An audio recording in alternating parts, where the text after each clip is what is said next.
Good afternoon, and welcome to the STORE Capital First Quarter 2020 conference call.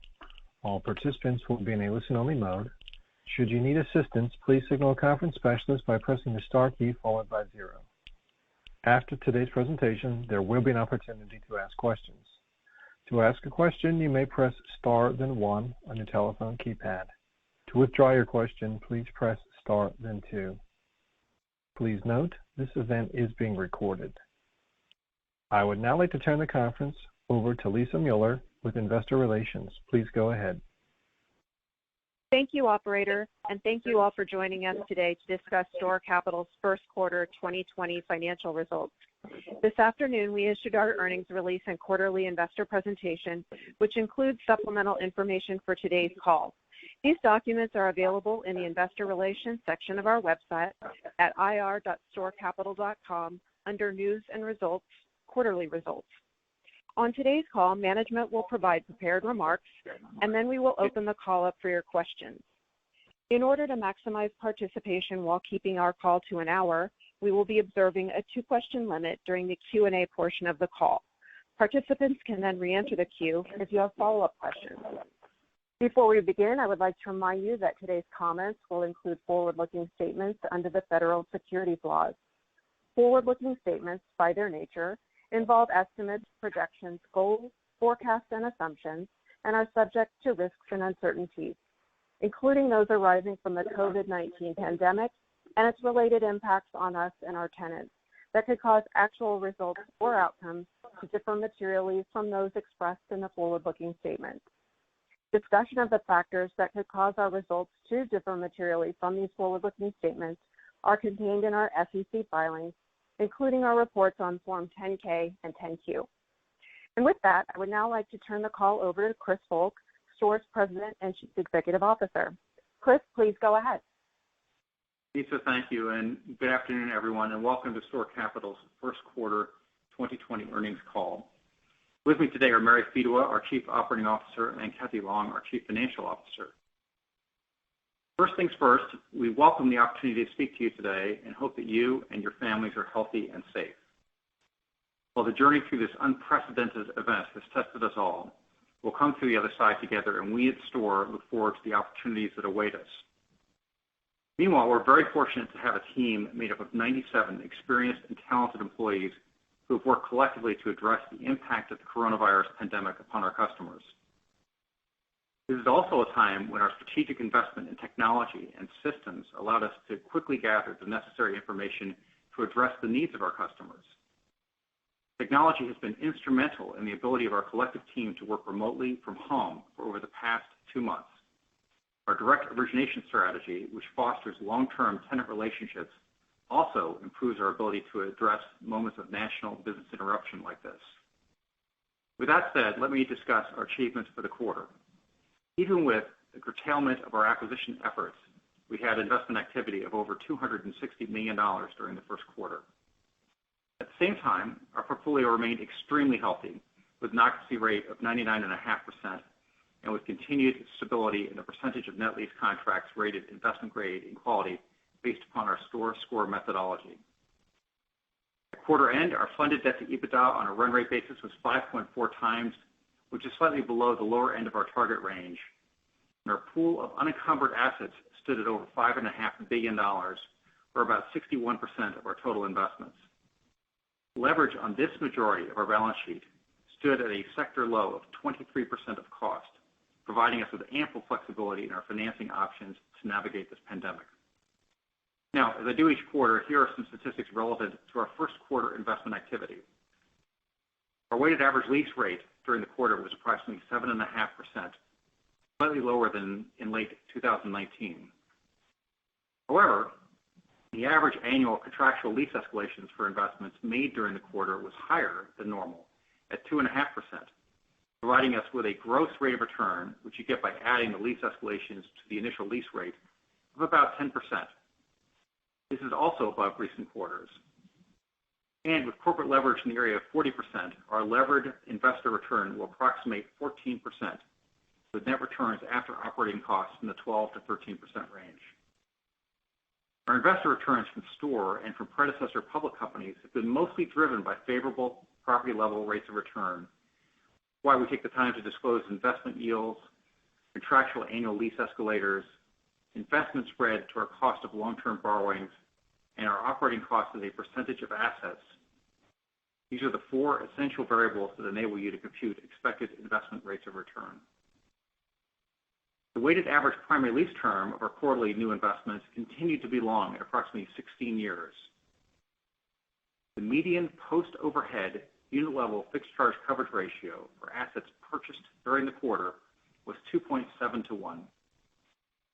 The median new tenant Moody's risk credit rating profile was B1, but if you incorporate the potent contract level fixed charge coverages and the median new investment contract rating or STORE score for investments was far more favorable at Baa2. Our average new investment was made at approximately 77% of replacement costs. 90% of the multi-unit net lease investments made during the quarter were subject to master leases. And all 57 new assets that we acquired during the quarter are required to deliver unit-level financial statements, giving us unit-level financial reporting from 98% of the properties within our portfolio. This is critical to our ability to evaluate contract seniority and real estate quality and has been really essential to our ability to quickly assess our tenants' ability to pay rents during this pandemic crisis. And with that, I will turn the call over to Mary. Thank you, Chris, and good afternoon, everyone. I'll start with a quick recap of our first quarter acquisition activity. We invested $264 million in real estate acquisitions at a weighted average cap rate of 7.5%. This included investments in 21 separate transactions at an average size of about $12.5 million. As Chris mentioned, our portfolio remained healthy in the first quarter, and only 12 of our more than 2,500 property locations were vacant and not subject to a lease agreement at March 31st, which is unchanged from year-end 2019. We sold 9 properties in the first quarter. The majority of these properties were sold as part of our ongoing property management activities and resulted in a recovery compared to original costs of just under 80%. Our portfolio mix at the end of first quarter remained steady. 65% of our properties were in the service sector, 19% in experiential and service-driven retail businesses, and the remaining 16% were in manufacturing. Our top 10 customers were unchanged from last quarter. However, we continued to improve the diversity of our revenue, and as a result, our top 10 customers accounted for well below 18% of annualized rents and interest for the quarter. Our portfolio remains diverse and granular, and our single largest customer, Fleet Farm, represented just 2.8% of annualized rents. Our second largest customer, Art Van, declared bankruptcy in early March. The bankruptcy process has experienced some temporary delays due to COVID-19. However, we continue to make good progress towards a resolution. Now turning to our response to the pandemic. First, I'd like to say we could not be more proud of our entire team at STORE and the effort they have collectively made to step into action for our clients since the abrupt onset of COVID-19. You've heard us say before that our focus on delivering value to our customers beyond real estate financing solutions has resulted in close customer relationships and significant repeat business. As you might imagine, we have been in active dialogue with our customers over the past several weeks on many topics, from rent collections to government stimulus programs that might help them. We also launched a COVID-19 website as a resource to help our customers understand and access the various government relief programs. As you know, the middle market has always been an especially vibrant part of the economy and a key driver of economic wealth and job creation in the U.S. So it makes a lot of sense that the government is focused on helping middle market companies through CARES Act programs such as Paycheck Protection Program for smaller companies and the Main Street Lending Program, which is expected to launch in May for larger companies. Many of our tenants are well positioned to benefit from these stimulus programs, and our team will continue to educate them about the options and help them through the process. Now turning to April rents. We have made good progress on rent collections since our last update just a couple weeks ago. Our cash collections for April rent now represent 68% of our base rent and interest. Including these cash payments, we have reached agreements for over 97% of our April rents. For the rents that were deferred, we negotiated short-term agreements that included, for example, interest, higher lease escalations, and/or longer lease terms. And for the rents we agreed to defer for April, more than 75% were concentrated in only 6 of our more than 100 industries represented in our diverse portfolio. These include industries like fitness clubs, theaters, early childhood education centers, restaurants, and family entertainment centers that have high mandated closure rates across the country. Going into the pandemic, our portfolio was performing well with strong corporate and unit level coverages. And in addition, there was no discernible difference in April rent payments as it relates to company size or whether they were backed by private equity. What was clear is that tenants looking for rent relief are in businesses that have been temporarily disrupted or closed due to COVID-19 rather than experiencing a credit event. We are therefore optimistic that these tenants will rebound nicely as the economy opens up. Again, these are essential businesses that people value, need, and depend on.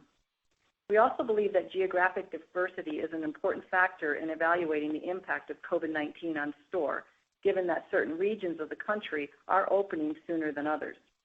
Based on recent news announcements, at least 17 states have eased restrictions so far, and together they make up nearly 50% of STORE's base rent and interest. So we are now talking to many of our customers who are preparing to reopen their businesses in these select states. While overall our tenants view the coronavirus as a temporary disruption and believe that their businesses will open and recover, they realize that reopening will not happen overnight, but will be more of a phased-in approach over time. In the meantime, our acquisition team continues to cultivate new and existing relationships to ensure that we continue to have a strong pipeline of opportunities. And in closing, I'd like to reiterate our strategy. We invest in profit center real estate. It was profitable going into COVID-19, and we believe these locations will be profitable after COVID-19. Our team is focused each and every day on delivering the best outcomes for our customers, our employees, and our shareholders, and that is what we will continue to do. And now I'll turn the call to Kathy to discuss our financial results. Thank you, Mary. I'll begin by discussing our financial results for the first quarter, followed by an update on our balance sheet and the steps we've taken to increase our financial flexibility in response to the pandemic. Beginning with the income statement. First quarter revenues increased 14% from the year-ago quarter to $178 million.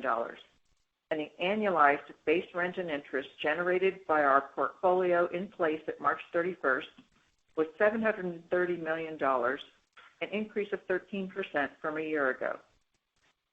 Total expenses for the first quarter were $118 million as compared to $109 million in the first quarter of 2019. During the first quarter, we derecognized $6.7 million of non-cash equity compensation expense related to certain performance-based restricted stock unit awards that are no longer expected to be earned. Excluding this adjustment, the increase in total expenses was primarily due to higher depreciation and amortization expense related to our larger real estate portfolio, as well as increased interest expense and property costs. Interest expense increased by $3.6 million to $41.7 million, primarily due to additional long-term debt we issued in 2019 to fund investment activity. Property costs for the first quarter increased by $3.4 million year over year, primarily due to property tax accruals related to non-performing properties leased to tenants that may not be able to pay these expenses. Nearly half of this amount was related to the Art Van bankruptcy in Q1. As a result of the derecognition of the non-cash equity compensation expense, G&A expenses for the first quarter were $7.9 million, down from $12 million a year ago, and included a minor amount of expenses related to our COVID-19 response. Excluding the impact of non-cash equity compensation, G&A expenses as a percentage of our average portfolio assets decreased to 51 basis points during the quarter from 53 basis points a year ago. During the quarter, we recognized a $2.9 million impairment provision related to our real estate portfolio, primarily for properties we're likely to sell. AFFO increased over 11% to $120 million from $108 million a year ago. On a per share basis, AFFO was 49 cents per diluted share, a 2.1% increase from 48 cents per diluted share a year ago. Now turning to our balance sheet. We funded our first quarter acquisitions with a combination of cash flow from operations and $150 million of borrowings on our revolving credit facility, along with proceeds from property sales and our ATM equity program. In early January, we issued about 4 million shares of common stock under our ATM program at an average price of $36.22 per share, raising net equity proceeds of approximately $149 million. At March 31st, we had approximately $3.6 billion of long-term debt. The year-over-year weighted average maturity of that debt rose to 7 years, and the weighted average interest rate decreased slightly to 4.3%. In the first quarter, we extended the maturity of one of our $100 million bank term notes into 2021, and that note has 2 more one-year extension options available. We have no significant debt maturities for the remainder of this year. We continue to be in compliance with all of our debt covenants, and we expect to remain in compliance going forward. We took steps in the latter half of the first quarter to augment our balance sheet and liquidity position in response to the pandemic. As previously announced, at the end of March, we drew down the remaining amount on our $600 million credit facility as a precautionary measure to increase our liquidity. We have an additional $800 million of capacity available under the accordion feature of our facility. We've not yet requested access to that from our banks, and the term debt markets remain open to us. At the end of April, we had over $550 million in cash after payment of the first quarter dividend and funding approximately $15 million in ongoing construction commitments. To put that amount of cash in perspective, it's over 2.5 times our full year 2019 operating costs, plus annual cash interest expense for the year combined. We believe our conservative leverage profile and this higher than normal cash balance position will serve us well to navigate the pandemic. Now, turning to our outlook for the rest of 2020. As previously announced, in mid-April, we withdrew our 2020 guidance based upon decisions we've made to respond to the pandemic. These include curtailing near-term acquisition activity, maintaining higher than normal liquidity levels, and deferring a portion of our rent and interest income. We will reinstate guidance when we have more clarity around the path and timeline for states and businesses to reopen. And now I'll turn the call back to Chris. Thank you so much, Kathy. As is usual, and before turning this call over to the operator for your questions, I'd like to make a few comments. We've included in our regular quarterly investor presentation a handful of slides pertaining to the impact of COVID-19, including a slide that addresses our current share valuation. We believe that the value of STORE today is more compelling than when we started this company in 2011. Should be, since investors at the end of April could buy in at roughly 15% discount to the actual cost of the equity we have deployed. That discount is even more as I speak today. Before our share purchase window expired and well after the extent of the pandemic was evident, much of STORE's leadership and several board members purchased shares at prices closer to $30. By April 3rd, our shares had fallen 61% before recovering to a still material drop of around 45% by the end of April. I have a reason for this belief in our compelling valuation that comes in 2 parts. The first part is that our current share price implies a permanent base rent and interest income loss, equating to about 70% of our tenants paying half their contracted rents. We do not believe that this will happen, which leads me to a second part of the reasoning, which is also evident from the supplemental slides. As Mary mentioned, virtually all the COVID-related lease deferrals granted by STORE emanated from closed sectors of the economy. And 6 of these sectors alone accounted for about 3/4 of the rents deferred. Our nation is replete with restaurants, education facilities, health clubs, movie theaters, home furnishings retailers, and family entertainment facilities. In our view, these and more closed sectors represented within the store portfolio are central to our past and future way of life. We take heart in this because we absolutely believe in the ability of our tenants, non-rated middle market and larger companies that fully comprise these largely closed sectors, to successfully emerge from this pandemic. This leads to a clear lesson about a pandemic like this. Closures and lease deferral requests did not pertain to tenant credit quality, revenues, or balance sheet size. They resulted from a sensitivity to this black swan event that mandated a broad, albeit temporary, cessation of commerce.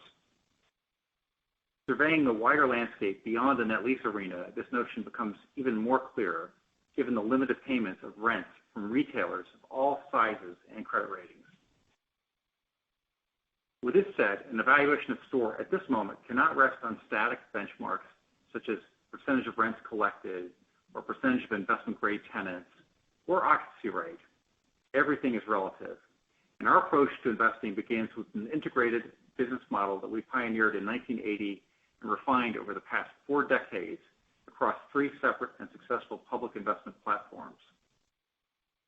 Viewed in this light, I believe STORE's non-rated tenant April rent collections led the net lease sector, which owes both to our work and to the diversity of our portfolio, which, fortunately for us, included a number of sectors less impacted by the pandemic. And given the general spread between lease rates attainable from investment-grade to non-rated tenants, I would also posit that STORE's April cash yield on investment, impacted as it was by lease deferrals, lay near the very top of our net lease peer group. We've always stated that we succeed if our tenants succeed. In the case of this COVID-19 event, much of our ability to rebound is not tied simply to our tenants, but to entire essential sectors of the U.S. economy. STORE will emerge from this pandemic in a strong position. We fully expect to be proud of our tenants and how they performed. And we will continue our devotion to this market that really needs us. Companies like STORE are essential for real estate capital formation among middle market and larger non-rated companies and will help this country as we emerge from this pandemic. I'll close with a few comments about our plans for investor communication going forward. Since our last earnings call, I wrote a letter in March. We have conducted 2 webcasts to update the investment community. In a time of national business upheaval, frequent communication has become essential. So we plan to hold 3 webcasts prior to the release of our second quarter financial results. You can mark your calendar for the first of these calls, which will occur on May 27th. On that call, we expect to provide you with an update on May rent collections and comment on the broader status of our tenants as various states begin the very hard task of reopening. Because our annual shareholder meeting is scheduled for the very next day, we will not be providing a general business update at that meeting. We look forward to providing these future monthly updates and to making ourselves available to answer your questions. And now I'd like to turn the call over to the operator for any questions. Thank you. We will now begin the question and answer session. To ask a question, you may press star then 1 on your telephone keypad. If you're using a speakerphone, please pick up your handset before pressing the keys. To withdraw your question, please press star then 2. We please ask that you limit yourself to 1 question and 1 follow-up. If you have additional questions, you may re-enter the question queue. At this time, we will pause momentarily to assemble our roster.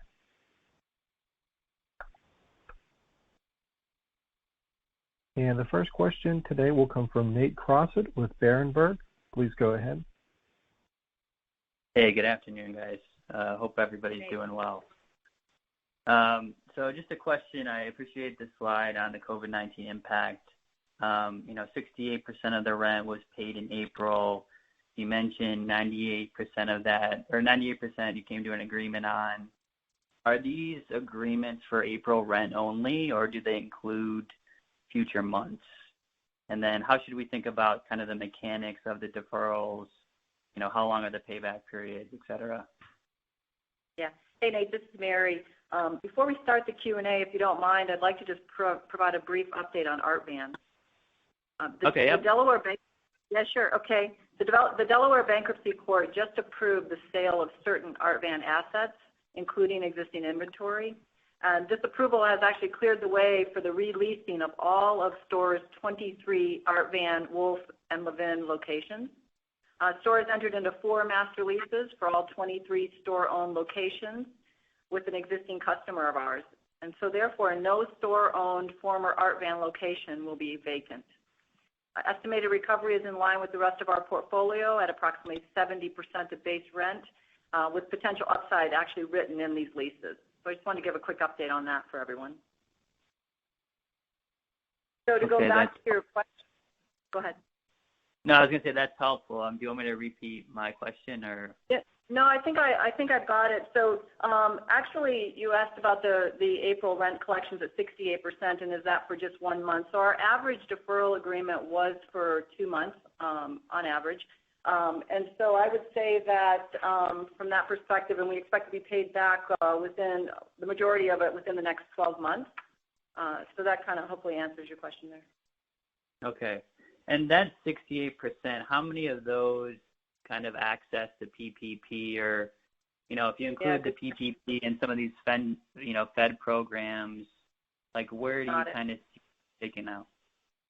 You bet. So actually, great question. 98% of the cash received in April was paid without PPP help. So it just started, as you know, to come in towards the end of April and, 1st of May here. So okay, sorry. Like what percentage of your tenants are saying that they can and will access the PPP in some way, shape, or form? So we're estimating about half of our tenants, maybe a little over, that will be able to do the PPP program, and obviously that doesn't include the Main Street program. We're talking about just the Paycheck Protection Program. If you're looking at it, we have 491 tenants, and in surveying the tenants, we think about 350 of them are eligible, which is about 71% of the tenants, but it works out to about half the rents. And then if you sort of further break it down and say, of that half, how many of them could actually get enough PPP to really help on the rent? Which is not to say that the other half won't help on the rent, because the PPP money of any sort is helpful. But of that half, about 175, which is about 25% of rents and interest, will actually help out on the have enough money to help out on the rent. So it's possible that in May will benefit from that. Certainly, we would like to hope so. And in April, it wasn't really an effect. It had no impact. Okay, thanks. I'll get back in the queue. The next question comes from Craig Mailman with KeyBanc Capital Markets. Please go ahead. Thanks, everyone. Mary, just maybe on Art Van, the 70% recovery rate, when does that kick in, and what's the drag on a dollar basis? Yeah, so just so you know that the new operator will take possession by May 8th, and the 70% is a total solution for these guys. So quickly they'll take possession. They've already got management in place. So just how much on that? The 70% includes all the costs and all the drag, so it's a net number. But the rate could start as early as July, but it may, obviously you have the COVID-19 thing, so it just depends. But I just, when it starts, like what would the new rent be versus the previous rent on just a dollar kind of drop? 70%. So 70% of our original leases with Art Van is the rent to start. And then just okay, and then on the deferrals, can you just kind of go through, if at all, any of that was abatement versus just kind of deferral loans, and whether any of these agreements kind of go back and recut the lease as maybe you're extending term or getting some other benefits? Sure. So as I mentioned in the prepared remarks, so essentially there was no forgiveness or abatement. All agreements that were made, we got an economic benefit for here at STORE. So that could have been anything from interest on the deferral, as I mentioned, to longer lease terms, higher escalations, stronger contracts, but there was no pure forgiveness of rent. Is anyone going on non-accrual? No. Thank you. The next question will come from Rob Stevenson with Janney. Please go ahead. Good afternoon, guys. At this point, are you guys looking to, is acquisitions cut to zero at this point? Are you still selectively buying stuff? And if so, are you going to be buying anything where the tenant's deferring or not paying rents? Okay. Hey, Rob, this is Mary. So we're honoring our construction commitments that we have outstanding. And we've made a few small acquisitions, very small, under where we had, contracts in place, or purchase and sale agreements in place, and it made sense, but not without an update on an update on the credit and the COVID environment. And so we would not be funding anybody who could not pay the rent or was really impacted by COVID. Okay. And then I guess the other one would wind up being like, did you guys require, in order to even have the deferral discussions, did you guys require people to be current as of that point in time? And so, is there likely to be a significantly greater percentage of people that don't wind up paying May rent versus April, or are the people that are, not likely to pay May the same as that that didn't pay April? The May rent, you're sort of intertwining, Rob, and this is Chris, so you may have to correct me here, but you seem to be intertwining the notion of doing new investments with May rent and what impact that's going to have on May rent. I think the general consensus, if you're talking about May, the general consensus of the community that I've listened to is that May's a more difficult month, potentially, just because with April, people had at least a half a month of operations in March, so they had some steam going into April. And in May, of course, people were fully closed down, so there's an increased pressure on people in May. The offsetting part to that, from our perspective, is since we only got 2% of our payments in April from the PPP, that could be upside for us, which might be an equalizer. So we'll see how that works. And reopening. Yeah, there'll be some reopenings too. Some reopening, so we're right. Some gradual reopenings, and we'll keep tabs of that. So when we do our conference call on May 27th, we'll kind of give you an update as to who's open, who's not. I mean, what's interesting, and Mary can elaborate on this, but if there are a handful of states out there that have actually not shut down. I mean, and so if you're just looking sort of state by state, the recoveries or the rent payments that we've had from those states that are open tend to be closer in the 80% range, right? And so that would suggest that as states open, there's an absolute upside if we were to look at the states that are open today. Okay, so I mean, for the states that never really closed, there was still a decent amount of revenue collected on those. People just didn't stay home automatically. Yeah, that's correct. For the handful of states that did not have a government-declared stay-in-place order, from our rent collections, we saw substantial, materially better collections in those states. As Chris mentioned, about 80+%.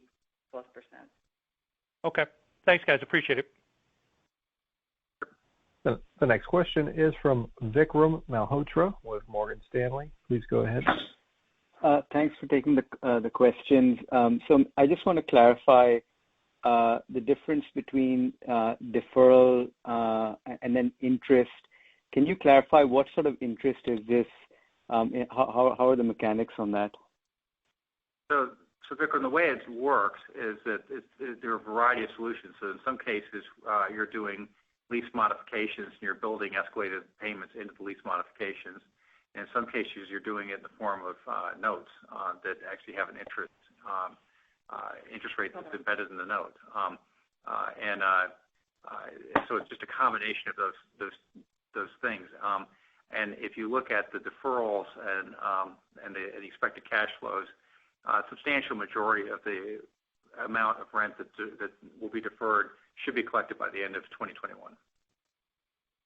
And so these, when you say notes, are these like you're providing funds to tenants and they're giving you interest on those loans? We're not writing anybody a check. What we're doing is if they can't pay us the rent, we just make them execute a note for that amount of rent. And we're not actually writing anybody a check for anything. It's not a business loan. There's no business loans here. Okay. And then just on the covenants, Kathy, you mentioned sort of compliance with covenants, specifically related to the master funding kind of level in terms of the DSR coverage at 1.8. If you take that 1.8 and the deferrals, the 30-ish% deferrals that you've seen today, you sort of get to a level that's close to the 1.3 where certain things could trigger. I'm just sort of wondering, how do you bridge those two numbers? Okay. Would it be helpful if I walk through some of the math on the master funding and how it would work? Sure.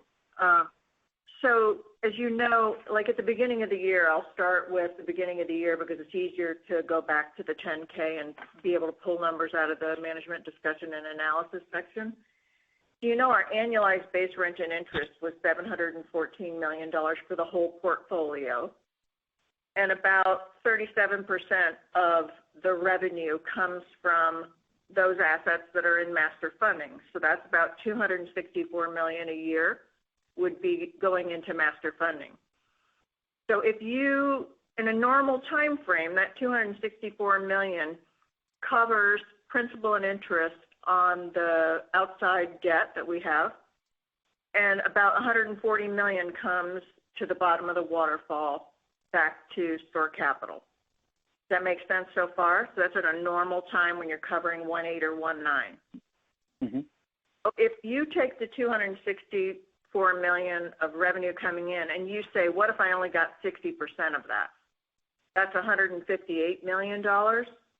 When you compare that to the $122 million or so of debt service, that's a 1.295 coverage, which gets you below that cash sweep trigger that you're talking about, which is at 1.3. But at that point, if you're getting $158 million of revenue and you're covering 122 of debt service, what would flow through the bottom of the waterfall is about $36 million a year, and that's what gets trapped. So that's about $3 million a month. And that's the most it could be, by the way. Yeah. That's the worst case scenario, and everything else is nothing. And I would say this to you. I mean, the master trust for April was well north of a 130 coverage. So from a we're not close to cash sweeps. So I just want to point this out to you. I mean, and there are a lot of reasons why we're not close to them, but we're not close to them. If we ever got close to them, it's not a big money amount, and I want to make it extremely clear, and happy to discuss it, but that our leverage corporately is 40%, which is right in the strike zone, and 40% of costs. That's right in the strike zone of where pretty much every BBB company was. And in fact, Realty Income at the end of last year, before they did their equity offering, beginning this year, was right around 40% plus or minus.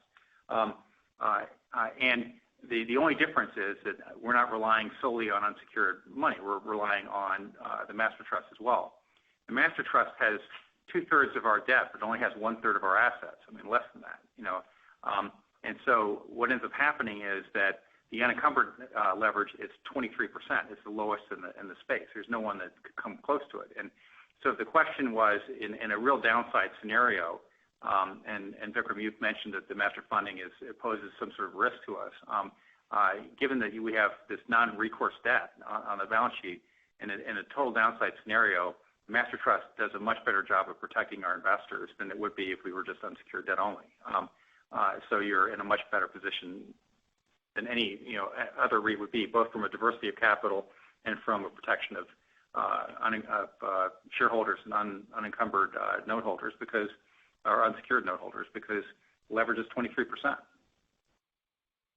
Okay, that makes sense. I just want to clarify. I get the leverage aspect and the unencumbered portfolio, but I'm not understanding it. When you have had deferrals of 30%, what are the reasons for not being close to the 1.3 if unless the deferrals are really different in the master funding vehicle versus how is it not close to 1.3?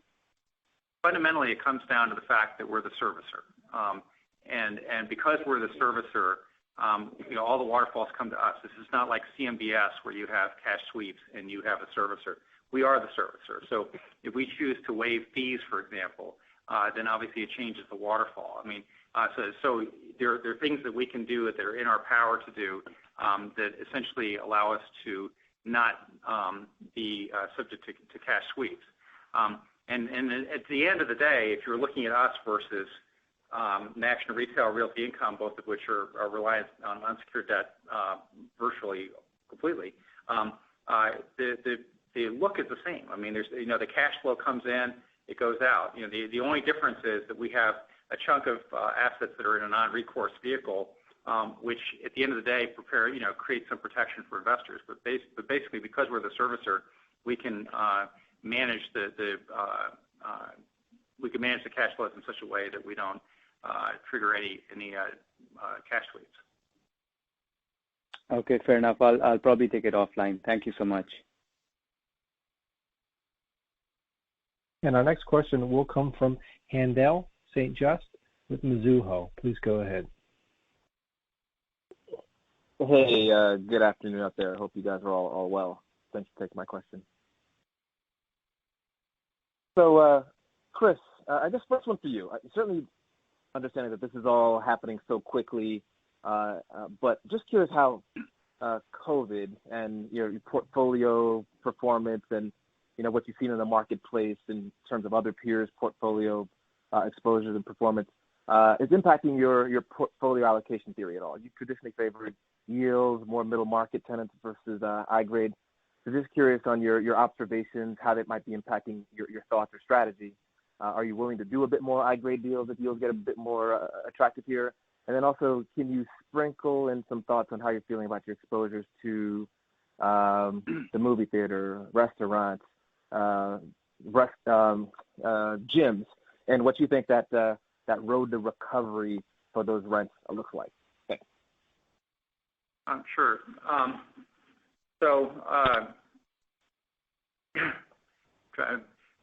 Thinking about where we want to start here.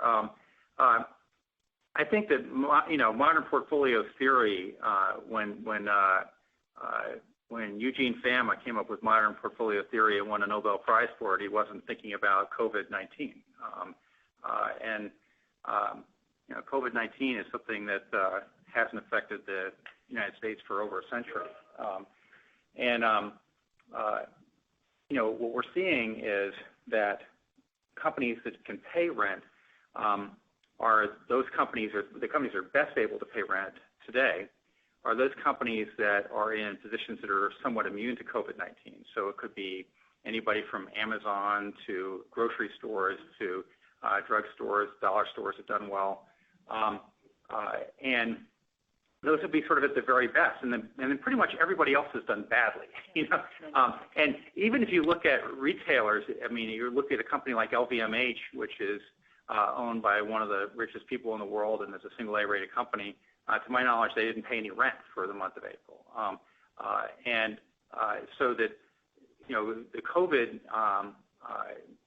pandemic has caused a cessation of business where, companies of any rating aren't really designed to have a cessation of business. So my outlook on this going forward is a couple things, and then we'll have to wait and see what happens. But the first thing is this illness has caused a huge cost on our society and our federal government. I mean, it's cost $3 trillion plus, most likely, from the federal government, and maybe more. And just 30 million unemployed. So it's been an enormous cost to just everybody. And so with such a cost, my guess is that the U.S. government and every other government is going to do their very level best to make sure this doesn't happen again. So the likelihood of COVID being something that we need to worry about next year or the year after, I think is going to be pretty slim. It really needs to be pretty slim because it's so ubiquitous. You can't just go around and chase COVID-proof businesses and have those businesses have a lower cost of capital than other businesses. So, in that case, we're going to be going after a broad market of businesses, middle market and larger non-rated companies, which constitute the plurality of companies in the United States. and we're going to go after those companies and fulfill a very important need for them for efficient real estate capital, and we're going to do what we do best. As to whether we go into movie theaters or whatever, we're only 4% in the theaters anyway, so we're pretty light in the movie theater sector anyway. Fitness centers were a little bit heavier. I think that you'll see us evaluating what the long-term implications of COVID-19 are. There will be some societal impacts on COVID-19. Clearly, you've seen that with air transit, hotel, hospitality industries. There'll be certain industries that could potentially be permanently impacted by this. I don't believe, for example, that early childhood education, which is a big sector for us, is going to be permanently impacted. I think that fitness clubs long-term aren't that hugely impacted, but the jury's out. I think that theaters will probably come back stronger than people think, just because they're so content related. I mean, if you bring in content and people have the ability to go to a theater and they can watch a new blockbuster release, I think they're going to want to go out and do that, and it's going to be really tied to content.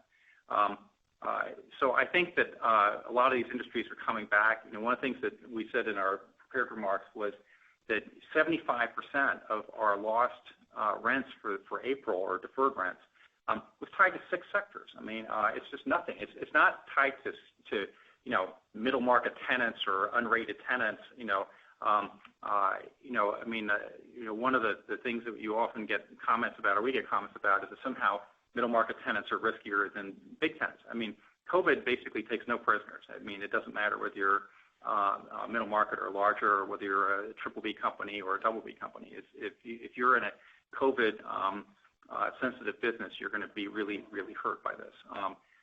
And if you let it go on long enough with 30 million people, the rest of the people are going to be really hurt by it, because it's going to impact just the overall economy if we keep on going long enough for this. So we're going to do what we do best, and we're going to stick to our strategy, and we're going to evaluate these sectors closely and take measured steps as we get through this. And what we always do is make bets. And one of the things that we do when we make bets is we diversify, which gets you to another Nobel laureate, which is Harry Markowitz, who talked about, getting efficient portfolio theory and having huge amounts of diversification, which, by the way, is why if you look at STORE today, STORE amongst all the net lease REITs probably collected a higher percentage of rents from non-rated companies than anybody else, and we did that because we had such diversity, apart from the fact that we had a lot of people working hard on this. I appreciate that. So certainly it doesn't sound like there's a near-term imminent shift in strategy, but certainly that your commitment to middle market remains. Just a couple quick follow-ups here. Did you guys talk about what's driving the bump in the annual contractual lease bumps here, the jump from up to 2.5%? Is it any single tenant industry? Can you talk a little bit more about that, and then maybe share what the rent collection was for assets within the trust during the month of April versus those outside the trust? Thank you. I'm happy to answer that. I wanted to sort of make a small addendum to my last comments, which is that when you talk about risk, one of your questions was, will you go after investment-grade tenants?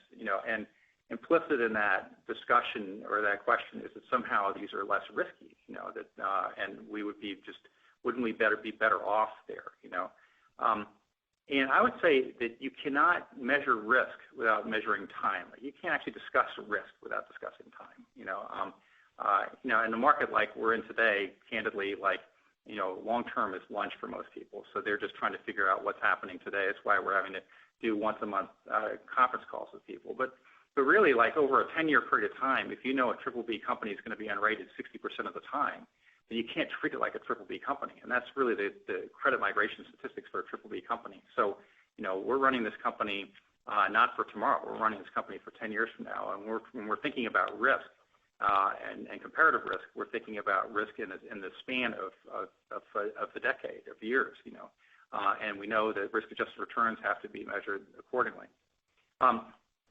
I would say that in terms of the transactions this quarter, what happened was we got cut off. Honestly, we were on a roll to do a decent quarter worth of acquisitions. We curtailed them. When we curtailed them, we had sort of a small sample which makes you look like cap rates went down and bumps went up. It was due to a handful of transactions where we had higher bumps and lower cap rates, and really most of those bumps were really elevated in the short term. But in my prepared remarks, I tend not to go into like a lot of detail, so that's why we didn't discuss it. The next question will come from Shivani Asud with Deutsche Bank. Please go ahead. Hi, thanks for taking the question. Chris, you had sort of touched on the investment activity, and Kathy, you mentioned it in your opening remarks, that the team curtailed near-term investment activity when 2020 guidance was pulled. So just curious what your team would need to see in the market or sort of the operating environment to get comfortable with dipping a toe back in the market again.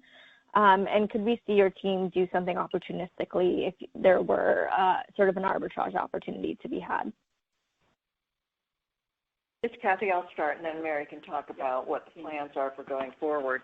So, we had expected to have a bigger quarter, as Chris had mentioned, and very, very early when COVID hit the U.S., we decided to curtail investment activity. So most of March was curtailed. Now, we've got about $100 million of construction commitments that Mary had talked about earlier that we will be doing, and those are kind of spread out over the rest of the year. So when I mention things about the construction, that's what I'm talking about. And then, and I think in Mary's prepared remarks, she did mention that our relationship managers continue to keep the relationships going on the deals that we were working on and on new deals, for example. And maybe you could talk to that, Mary. Yeah, I would say that, Shivani, our pipeline, our front end they've been, helping a lot with the COVID-19 activity, but the pipeline is still very robust. We have many, many long-term relationships here. A lot of our business is repeat. We have a lot of growing customers that are really on the edge of their seat and anxious to do something again. So we're keeping the front end very warm. And, as soon as we can get back out there, we will do that for sure. So I think we're warm on the front end still. Great. Thanks for that color. And then Mary, sorry. I think you had mentioned, Mary, that the 17 states that are starting to reopen represent about half of the company's annualized base rent. So I appreciate that it's still very early on, but any commentary that you guys can share there about demand and how quickly it may or may not be returning? Yeah, it's a great question, but also a tough one. As Chris has mentioned, it's anybody's guess right now as to how quickly these will reopen and in what fashion they'll reopen. I think our customers are cautiously optimistic that they'll be able to get going. But reopen doesn't really mean reopen right now. There's a lot of phased-in approaches. They're doing industry by industry. There's a lot of precautions that need to be put in place, whether it's masks or taking temperatures or putting some spacing in between seats in movie theaters and so on. So there's some things to do. And then the consumer behavior has yet to show itself. So that's kind of the last piece of the puzzle. So we'll see what consumers, if they start to jump out there or not. So I just think that it's really early, Shivani, but there is excitement definitely to get going. Yeah, and if you look at some of the rules on a state-by-state basis, they'll tell people on the restaurant business or in the early childhood education business they could be 25% capacity. But if you're a business person running a restaurant or an early childhood education facility, 25% is not going to excite you enough to want to open. So mathematically, you just need more room than that. And so I think that we're going to see this happen gradually. Somebody from the New York Times suggested that we were in the second inning of this. I don't know whether it's the second or third inning, but this could take a while, right? And I think that we have to be prepared to be patient with this and work through it, which we will. The next question comes from Jeremy Metz with BMO. Please go ahead. Hey, thanks. I guess I just want to go back to the master funding. You mentioned having well north of the 1.3 coverage here, being able to waive some fees to help avoid any of this potential cash sweep. I guess just given the composition of the property pool that supports it, it's nearly 25% restaurants. That's a lot more than what's in the unencumbered pool. You have another 15% in retail. You outlined the collections there being pretty low for industries like restaurants. So I guess just, wondering what else is at your disposal here to help keep it so far above that 1.3. Is it just your ability to swap properties in? Is that something you're able to do? Is that something you're considering? Any color there? So Jeremy, we don't swap properties into or out of master funding. So we don't swap between the unencumbered pool and master funding. We can, but we don't. As far as the coverages are concerned, another way to get the coverage, one way is obviously to subordinate fees. And we have, by the way, the BBB note interest income. So the 190 coverage that people talk about is actually after paying us for our interest on the BBB notes, and the fees, right? So you can basically subordinate all that stuff if you want to, right?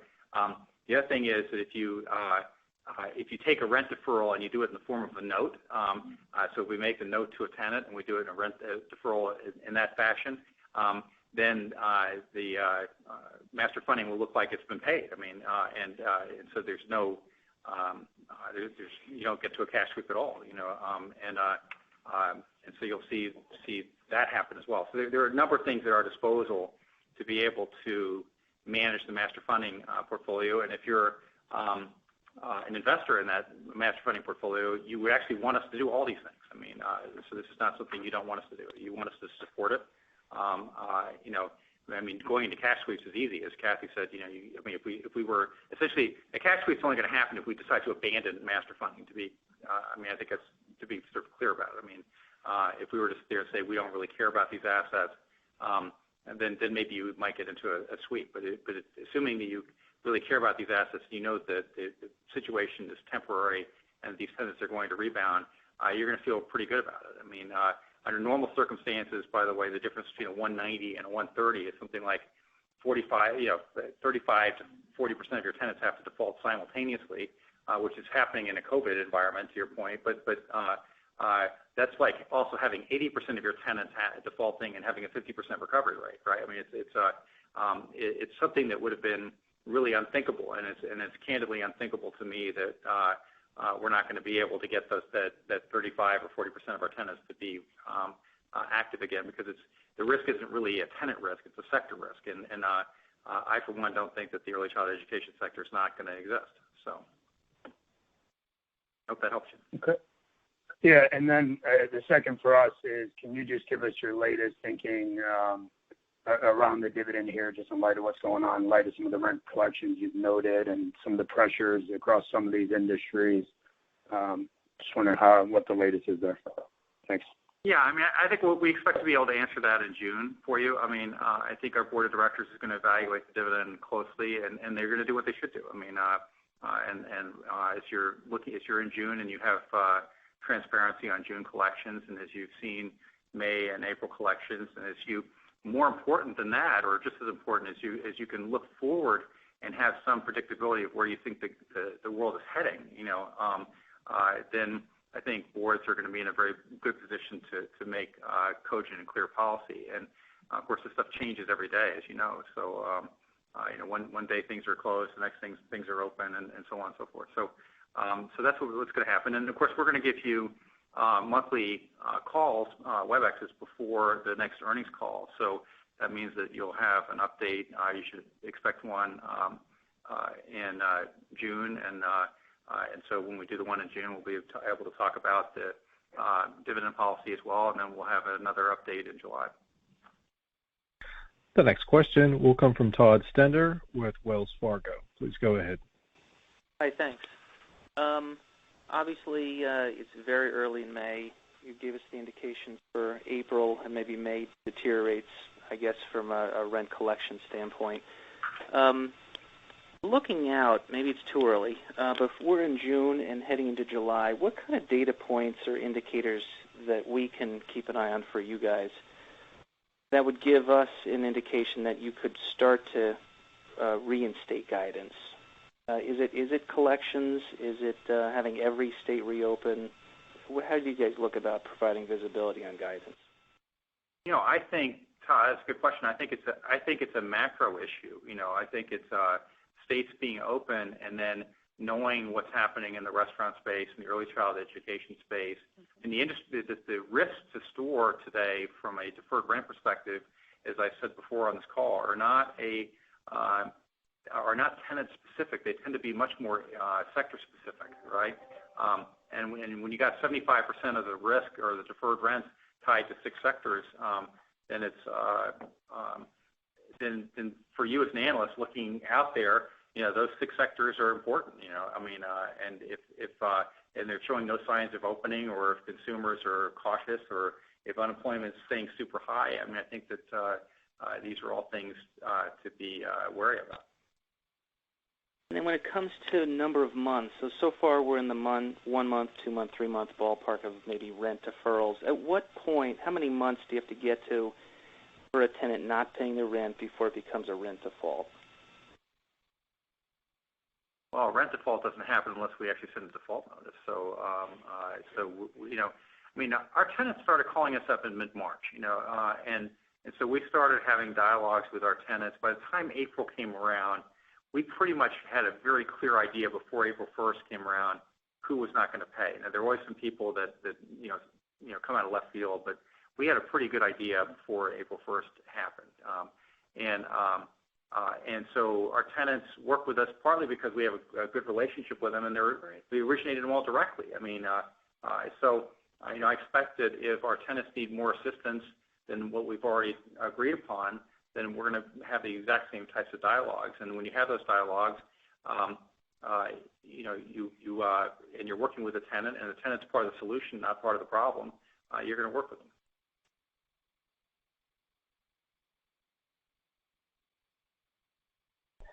Thank you. And our last question today will come from John Massocca with Ladenburg Thalmann. Please go ahead. Good afternoon. So, I was thinking, what percentage of your kind of pre-COVID contractual rent kind of roughly came from leases that had some kind of, either modification in April? I know you gave the 68% cash payment number, but I would imagine that included partial deferrals and maybe some other kinds of modification or support you provided where rent was kind of paid in April. So I just wanted to kind of get a general feel for how many tenants reached out to you. The 68 is cash, as a percentage of rent and income. So basically we're short 32% of rent collections for the month of April. What we did not really disclose is how many tenants actually called us up and asked for things and what the negotiation was. And I don't expect that's really right for us to give that disclosure. Obviously there's back and forth, and you're working on getting a mutually agreeable, mutually acceptable relationship, because all of this is just painful, frankly, for all of us. Mm-hmm. But was there any kind of significant number of modifications that didn't turn out to be kind of monetary, or where it didn't really impact the cash payment in April? All the modifications that were made to leases had to do with lease deferral agreements. There was nothing that was done outside of that.